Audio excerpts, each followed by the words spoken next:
Bon sabbat, bienvenue pour ce deuxième service à l'église de Woluwe. Il fait froid dehors, n'est-ce pas? Il fait pas chaud en tout cas, hein. Il fait encore un peu froid à l'intérieur, mais nous avons la possibilité de nous chauffer maintenant, hein. Donc je compte sur vous. On n'est pas nombreux, mais nous pouvons quand même dégager de la chaleur, hein. Donc aujourd'hui, on va vous proposer d'entamer ce service pour briser la glace avec le 319. Veux-tu briser? Je vous invite à vous mettre debout. Et n'hésitez pas à bouger un peu si vous en avez besoin. Ça va vous réchauffer, hein? Veux-tu briser du péché le pouvoir? La force est en Christ, la force est en Christ. Si dans ton cœur tu veux le recevoir, la force est dans le sang du Christ. Je suis fort, fort, oui, plus que vainqueur, par le sang de Jésus. Je suis fort, fort, oui, plus que vainqueur, par le sang de Jésus, mon sauveur. On va essayer de faire la seconde un peu plus fort. Veux-tu marcher toujours pur, triomphant? La force est en Christ, la force est en Christ.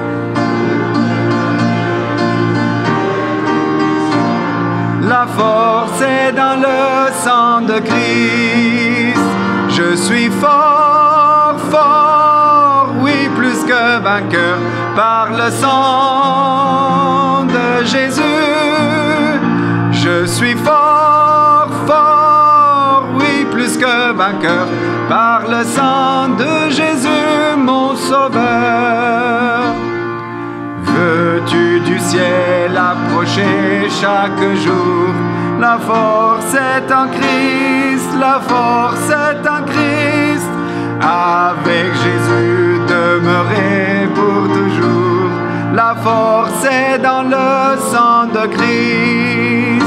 Je suis fort, fort, oui, plus que vainqueur, par le sang de Jésus. Je suis fort, fort, oui, plus que vainqueur, par le sang de Jésus, mon sauveur. Nous allons garder cette position et c'est notre pasteur qui va nous guider dans la prière.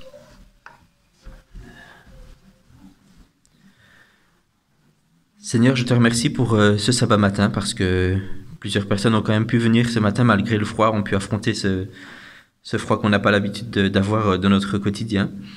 Je voudrais te demander, Seigneur, aussi d'être avec chacune des personnes qui n'est pas ici, dans sa maison, qui peut aussi vivre ce sabbat dans son foyer.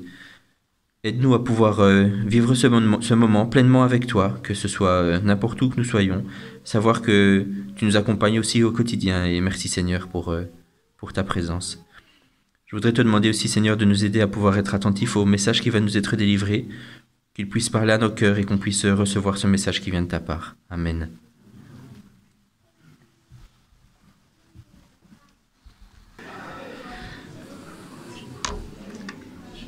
Je vous invite à vous mettre debout après cette histoire cosy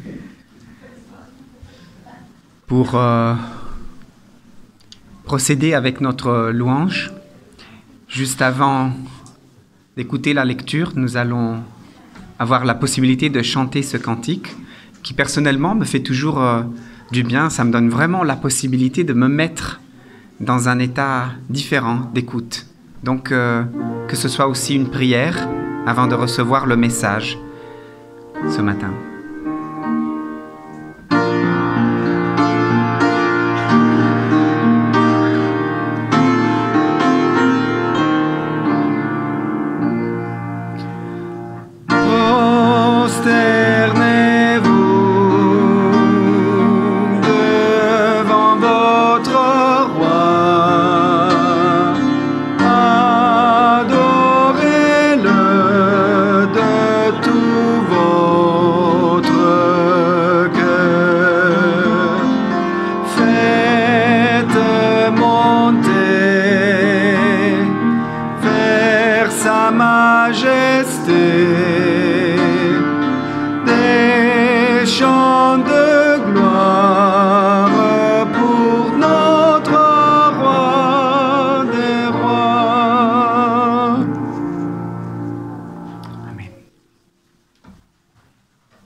Au commencement était la parole, et la parole était avec Dieu, et la parole était Dieu.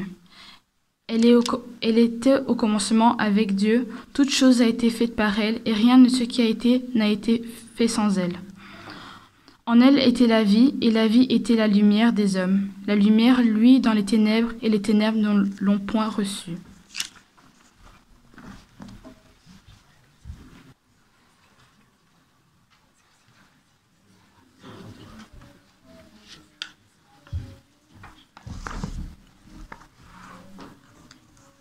Bonjour à tous. Est-ce que vous allez bien chaudement ce matin? Ou j'ai eu quelques plaintes qu'il y avait des pieds froids. Je partage la douleur, mais ça va. Nous allons parler d'un sujet qui me tient à cœur particulièrement. Et j'espère que le Seigneur va travailler dans vos cœurs, dans le mien, et que nous allons pouvoir un petit peu ressentir cette lumière que jaillit des Écritures. Nous avons vu la lecture avec Nicole et il parlait d'un commencement dans le livre de Jean. Et nous avons un autre commencement qui vient de la Genèse. Je vais vous lire le début. Au commencement, Dieu créa le ciel et la terre. La terre était un chaos, elle était vide. Il y avait des ténèbres au-dessus de l'abîme, et le souffle de Dieu tournoyait au-dessus des eaux. Dieu dit qu'il y ait de la lumière. Dieu vit que la lumière, elle était bonne. Alors, depuis le commencement, la lumière, elle était là. C'était une lumière... Dieu, il aime beaucoup la lumière parce que tout au long des Écritures, il y a des épisodes de lumière, qu'il a donné la lumière, que la gloire de Dieu est apparue. Et il est très préoccupé par la lumière. Et nous avons vu que dans le titre, c'est Jésus, notre lumière. Nous avons vu Jérôme qui nous a raconté l'histoire pour les enfants, mais c'est une histoire qui peut être pour nous aussi. Je crois que ça pouvait être le message. J'avais même pas besoin de continuer. Mais si nous avons ce titre-là dans nos vies, si nous avons compris qui est la lumière, nous sommes sauvés, nous sommes guéris, nous n'avons plus besoin de quoi que ce soit pour être heureux dans cette vie. Et c'est vrai que parfois nous pouvons mettre on va dire comme ça, charger le mari, charger les enfants, les amis, l'épouse, pour pouvoir être heureux, avoir une lumière, de mettre cette responsabilité sur le dos de ces personnes-là. Mais Jésus, il dit que c'est lui la lumière, que c'est lui qui donne le repos. Matthieu 11, 28 nous dit ça, que Jésus, il nous invite à venir vers lui pour avoir ce repos. Et tout au long de la Bible, nous voyons, comme j'avais dit tantôt, il était préoccupé par la lumière, il voulait nous enseigner ces choses-là. Il nous montrait, vous voyez là dans le temple, comment il fallait mettre la lumière, comment il fallait alimenter toutes ces lampes dans le temple. Il était déjà en train de montrer au peuple qu'il y avait quelque chose d'autre, qui avait une espérance, un espoir, et nous enseigner des choses tout au long de notre vie. Et il a commencé déjà avec le peuple dans le désert. Ils avaient le nuage pour l'ombre et ils avaient le nuage pour éclairer.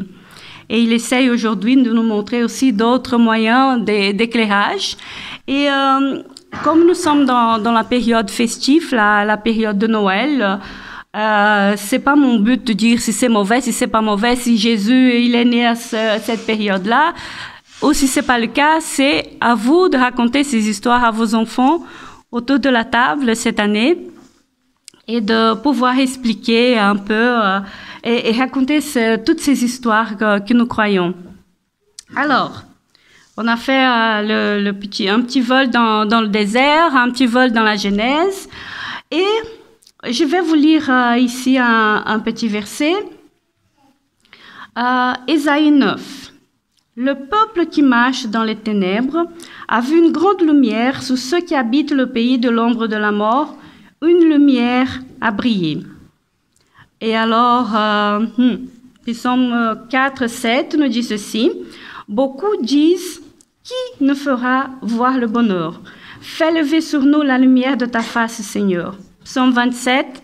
Le Seigneur est ma lumière et mon salut. De qui j'aurais peur?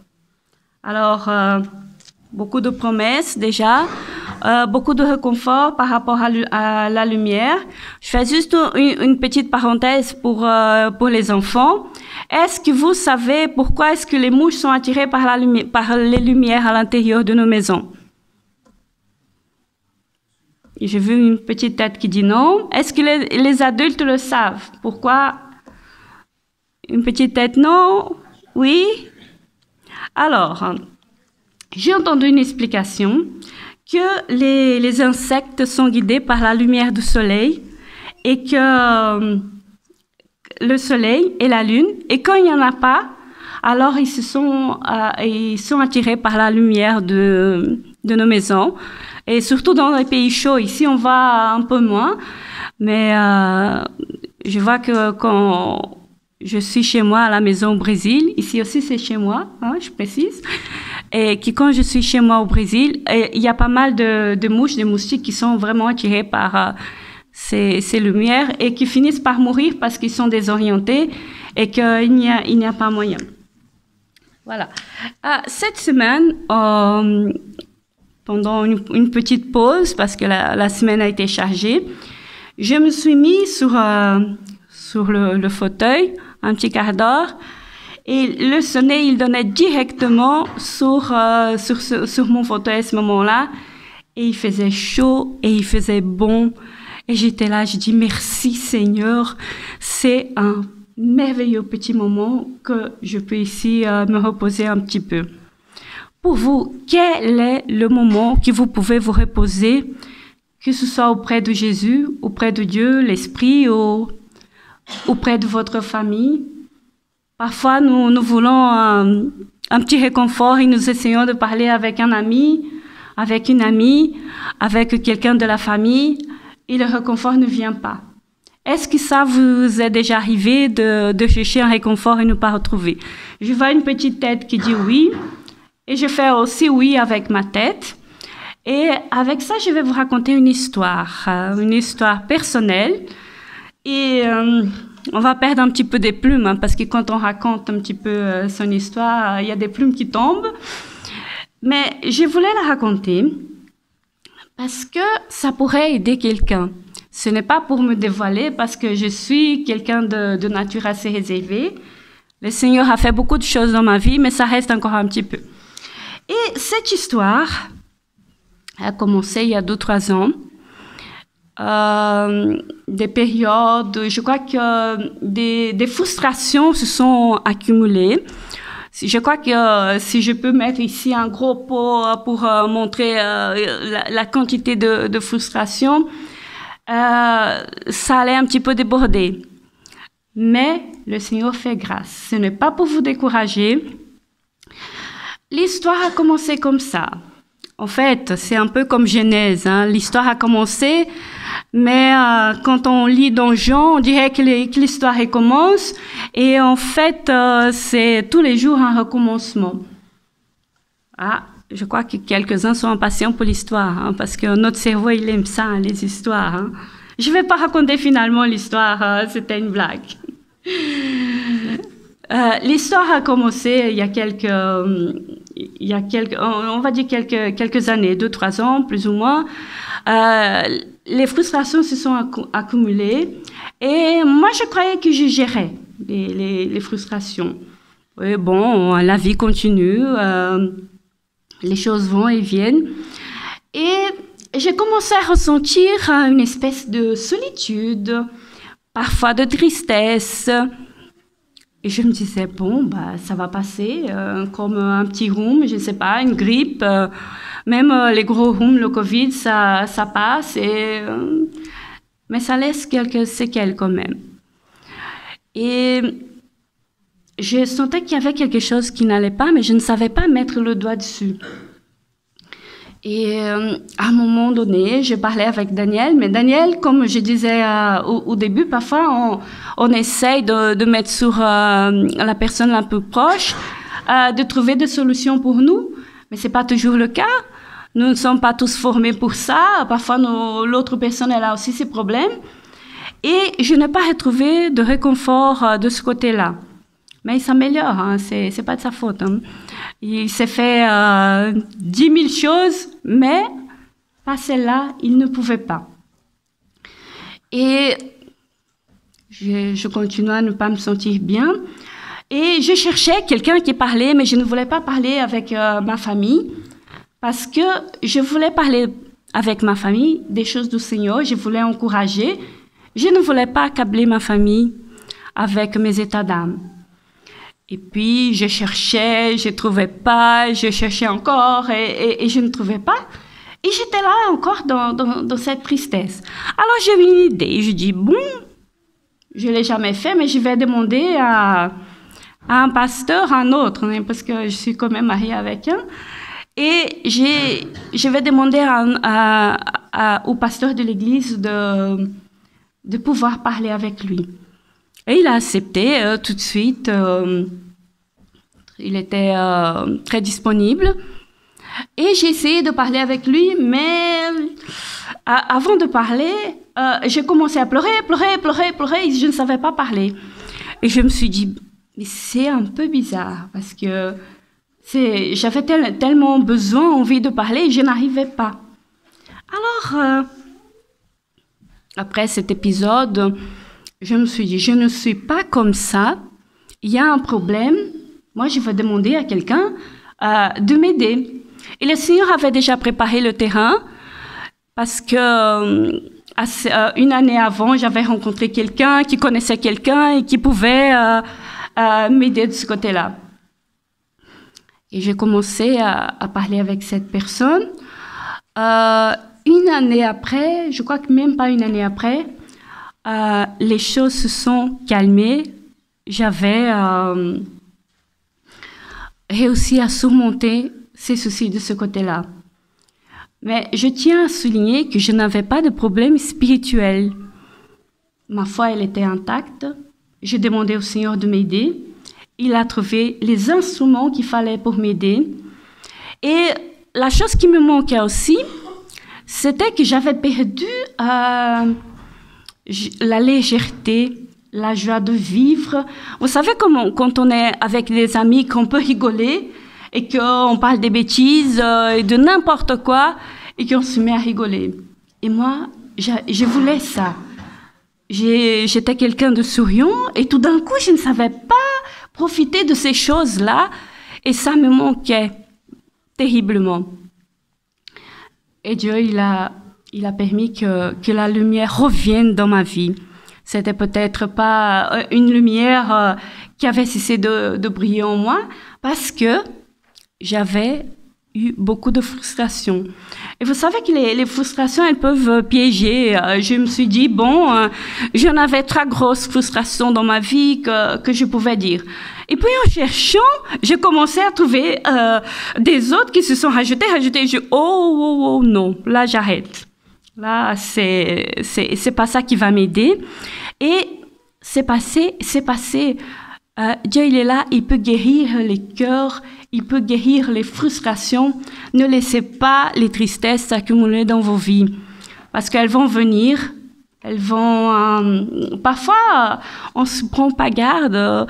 Au travail, quelqu'un vous dit quelque chose, mais vraiment méchant, avec un sourire parfois, et on se dit, mais ça m'a blessé, ça m'a fait mal, pourquoi? Et nous oublions que Jésus, il est là avec la lumière, il y a le côté des ténèbres qui veut venir aussi nous raconter des mensonges que nous ne sommes pas capables, que cette maladie, elle ne va pas guérir, que tous les problèmes que nous avons, parce que la liste, elle peut être vraiment très, très longue, et pour chaque personne, elle vient d'une manière différente. Ça peut être, moi, je suis bien, mais j'ai quelqu'un de ma famille qui ne l'est pas, et alors je suis préoccupée par ça, et ça m'enlève la joie de vivre. Ce que je voulais vous dire, c'est que parlez-en, trouvez quelqu'un qui parlait. Nous avons les anciens, nous avons... c'est en voulant parler avec quelqu'un que j'ai découvert qu'il y avait quelque chose qui n'allait pas, que ma joie de vivre, elle avait disparu. Et je peux vous dire que ça fait un bien fou de pouvoir rigoler, de pouvoir profiter de la vie. Des choses simples, nous n'avons pas besoin d'aller sur la Lune pour retrouver un réconfort, pour retrouver des choses sympathiques. Ça pourrait être un chocolat chaud qu'on boit, une tisane, peu importe. Les amoureux du chocolat, pourquoi pas. Pas se gaver, mais un peu, c'est pas un problème. Et Jésus, il a la solution pour n'importe quel problème. Nous voyons des personnes qui perdent des êtres chers et qui continuent à vivre, qui continuent à espérer. Et je voulais lire quelques versets avec vous quand même. Ma Bible, elle est à l'envers, mais c'est pas grave, je vais le mettre à l'endroit. Alors, nous avons encore la promesse d'un sauveur, cette lumière qui a brillé de tous les temps. Et nous voyons aussi les rois mages qui étaient des improbables, qui cherchaient l'étoile, qui cherchaient cette lumière. Ceux qui espéraient normalement le Messie, ils n'étaient pas occupés à le chercher. Et les rois mages, ils l'ont trouvé, ils ont fait des cadeaux. Il ne faut pas oublier, Noël, pour ceux qui vont fêter, celui qui fait l'anniversaire, ce n'est pas nous. Pour ceux qui espèrent les cadeaux, rappelons aussi que Jésus espère que nous partageons aussi nos cadeaux, que nous partageons les choses que nous avons, et que cette lumière que Jésus va nous donner, qui mettre dans nos cœurs, elle puisse aussi être partagée avec les autres. Alors que nous voyons toutes les guirlandes, toutes ces lumières, toutes ces belles choses que cette période nous rapporte, Jésus nous invite à être une guirlande. Vous avez déjà pensé à ça? Pardon? Parce qu'il nous invite aussi à faire briller notre lumière et à partager avec les autres. En Matthieu 6, 22 et 23, il nous dit ceci: l'œil est la lampe du corps. Si ton œil est bon, tout ton corps sera illuminé. Mais si ton œil est mauvais, tout ton corps sera dans le ténèbre. La joie, elle peut vite disparaître, mais Jésus, il est là pour donner des forces, donner les forces que nous avons besoin. Et nous avons vu dans l'histoire que Jérôme avait racontée, cette lumière, elle peut apparaître de diverses manières. Nous sommes dans une période assez compliquée qu'il faut, il paraît, éteindre les lumières pour pouvoir économiser et ne pas avoir une grosse facture. Et Jésus, il nous invite à être des lumières pour les autres. Tout est dans le contexte actuellement.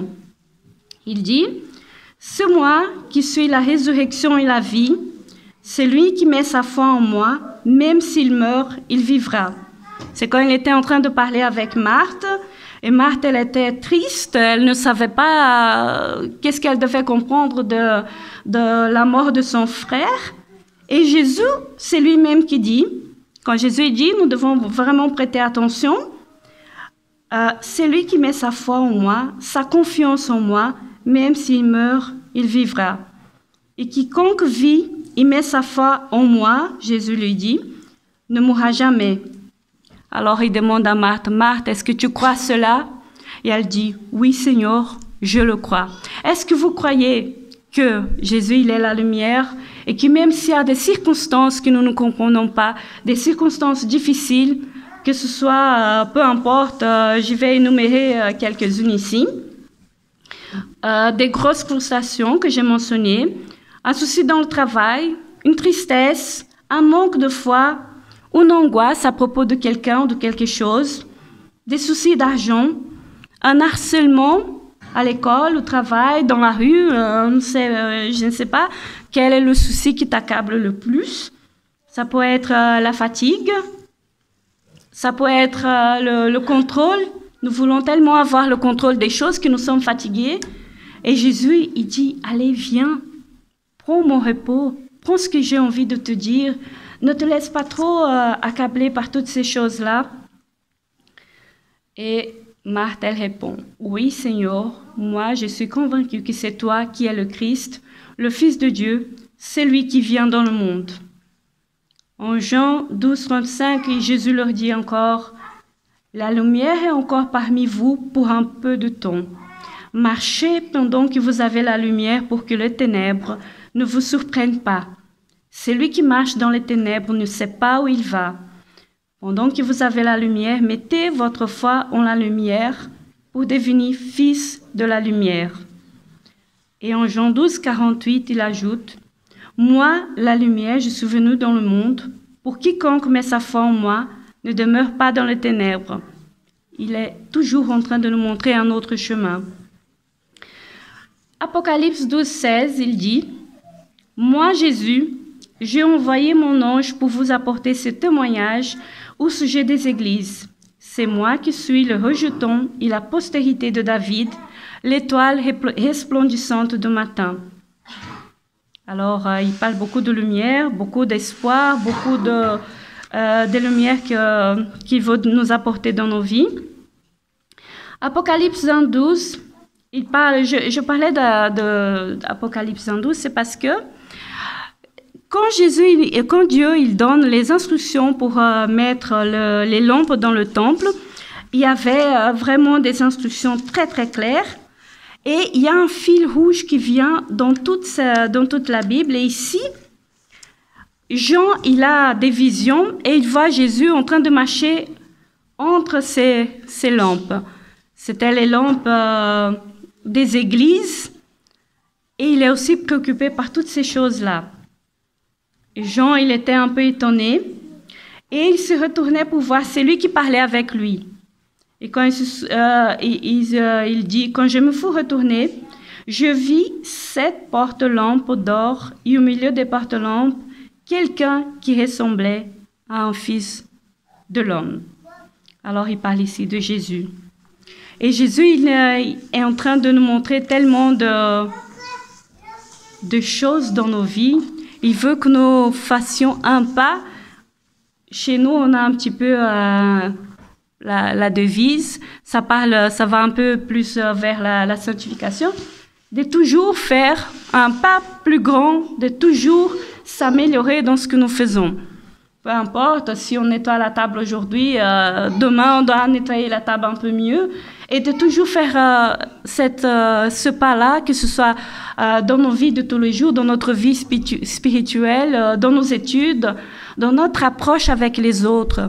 Parce que si nous nous approchons des autres pour critiquer, pour décourager, qu'est-ce que ça va changer dans la vie des autres personnes? Ça doit changer dans notre cœur et alors nous pouvons partager cette lumière avec les autres. Je parlais tantôt des choses que nous pouvons changer dans nos vies, que vouloir prendre la place de Dieu, ce n'est pas une bonne idée.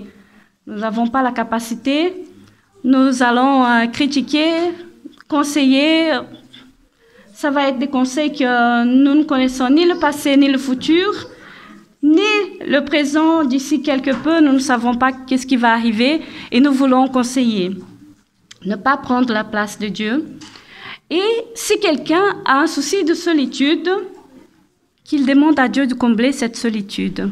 Nous pouvons nous aussi aider pour ces soucis pour aider l'autre, mais il faut aussi que nous parlions avec, je mets une petite virgule ici, parce que nous devons parler, mais choisir la personne à qui parler.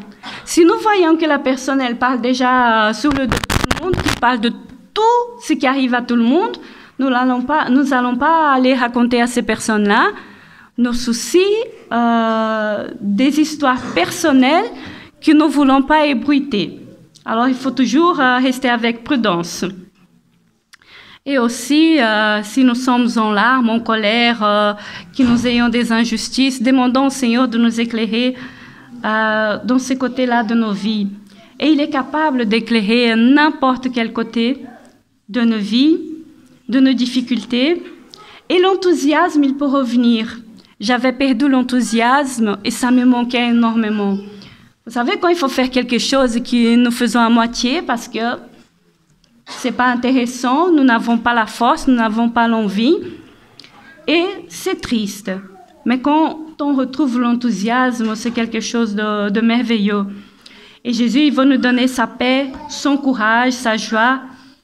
Le salut, il est l'espoir.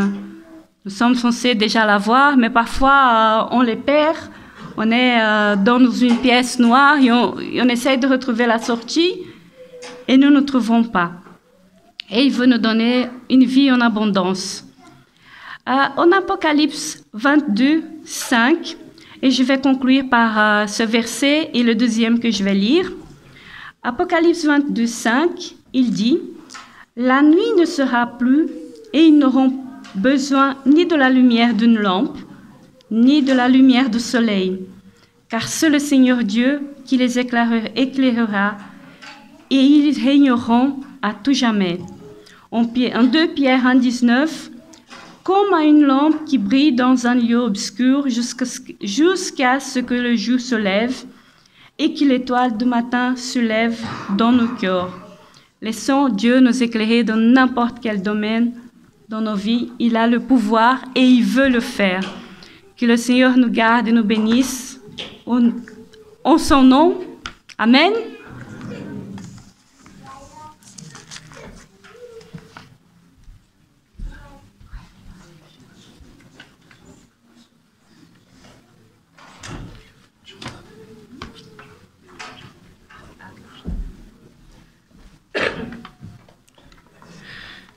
Merci beaucoup, Alcimar, pour ce message. Sur la ligne de ce que nous venons d'entendre, commencer aussi par notre Jérôme, qui nous a parlé de lumière, nous allons pouvoir conclure ce service avec ce cantique. Seigneur, par la clarté de ton amour, chasse l'obscurité qui nous entoure. Alors, si nous sommes saisis aussi par cette tristesse, je vous invite à vous mettre debout. Comme Alcimar a dit, si vous êtes reconnu dans cette histoire, dans son expérience, eh ben, nous pouvons essayer de faire sortir cette obscurité avec ce cantique.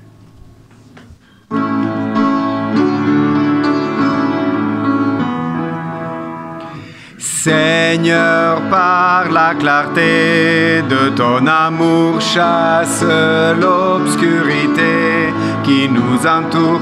Jésus, toi la lumière qui nous éclaire, vérité qui nous guide et qui nous libère, brille sur nous, brille sur nous, brille, oh Jésus, couvre ce pays de ta gloire, brûle l'Esprit Saint, embrase nos cœurs, coule en torrent de ta grâce, remplis les nations, parle Seigneur, que la lumière soit.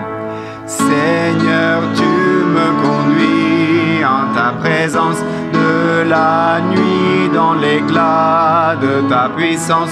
Par ton sang, je prends part à ta sainteté. Sonde-moi mes ténèbres, consume-les. Brille sur moi, brille sur moi. Brille, oh Jésus, couvre ce pays de ta gloire, brûle l'Esprit Saint, embrase nos cœurs, coule en torrent de ta grâce, remplis les nations, parle Seigneur, que la lumière soit. Et quand nous contemplons ta royauté, nos visages reflètent ta beauté, transformés sans cesse de gloire en gloire. Que sans fin notre vie dise ton histoire, brille sur nous, brille sur nous. Brille, ô Jésus, couvre ce pays de ta gloire. Brûle, Esprit Saint, embrase nos cœurs. Coule en torrent de ta grâce, remplis les nations. Parle, Seigneur, que la lumière soit. Amen. Vous pouvez vous asseoir et nous invitons les diacres à passer pour la récolte des offrandes et des dîmes.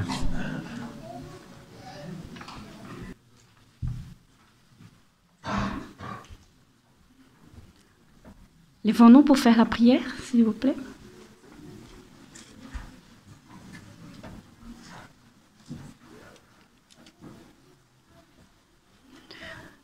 Seigneur mon Dieu, notre Dieu, nous te demandons de venir parmi nous, dans nos cœurs, que tu nous laisses, Seigneur, une place spéciale à ton côté et que nous, notre retour, que nous puissions laisser cette lumière briller dans nos cœurs, briller dans nos vies à un tel point que nous allons faire comme Paul, qu'il a été ébloui, il est tombé et tu lui as dit de se relever, y aller parler, d'aller faire quelque chose. Et il a fait. Seigneur, éblouis-nous de ta lumière, réchauffe nos cœurs, nous avons besoin de toi, nous avons besoin de tes promesses, nous avons besoin que tu vives en nous, que tu nous changes, que tu nous transformes, parce que nous avons tellement de choses que nous devons changer. Tu connais pour chaque personne, tu sais ce qui nous fait peur, tu sais ce qui nous angoisse, tu connais l'avenir que nous non, et tu veux vraiment changer, Seigneur, nos vies en une vie en abondance, une vie de joie, pas une vie de maladie, une vie de tristesse. Rends-nous, Seigneur, notre enthousiasme pour toi, pour ta maison, pour notre foi, et aussi un enthousiasme pour Jésus, parce que parfois nous croyons que Jésus, c'est un petit Jésus dans la crèche, un petit bébé. Nous oublions qu'il a grandi et qu'il veut nous sauver. Il a fait tout pour nous sauver et que nous puissions faire ce qu'il faut à notre tour. D'abord accepter qu'il vienne dans nos cœurs, qu'il vienne dans nos vies et qu'il vienne partager nos joies, nos tristesses. Il a passé par tout ça, il connaît toutes les difficultés de ce monde. Il sait qu'il y a un autre côté qui ne veut pas que nous soyons heureux. Seigneur, permets que nous puissions passer des moments agréables en ta présence et que nous ayons cette envie de venir dans ton église, de lire ta parole et d'être tous les jours avec toi jusqu'à la fin du monde parce que tu nous as promis. Seigneur, il y a tellement de belles promesses dans ta parole que tu puisses faire que ces paroles puissent être vraies dans nos cœurs et dans nos vies. Je te prie pour ton église ici. Je te prie pour ton église dans le monde.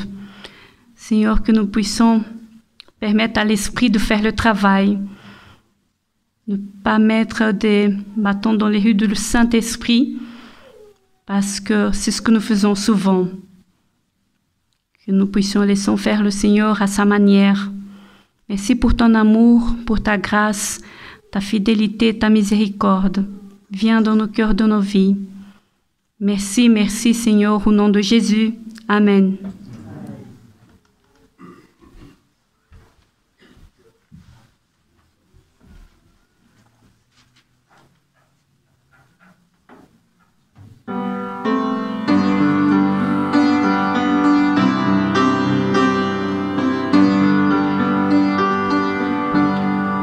Que la paix de Dieu reste dans vos cœurs. Que la paix de Dieu reste dans vos cœurs. Que sa force vous anime dans la joie ou dans les pleurs. Que Que la paix de Dieu reste dans vos cœurs. Que l'amour de Dieu reste dans vos cœurs. Que l'amour de Dieu reste dans vos cœurs. Que sa force vous anime dans la joie ou dans les pleurs. Que l'amour de Dieu reste dans vos cœurs. Que le Saint-Esprit reste dans vos cœurs. Que le Saint-Esprit reste dans vos cœurs. Que sa force vous anime dans la joie ou dans les pleurs. Que le Saint-Esprit reste dans vos cœurs.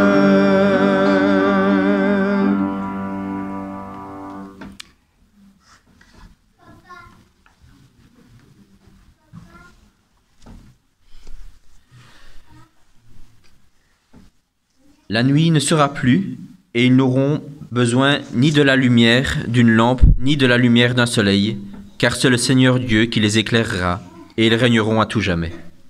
Amen.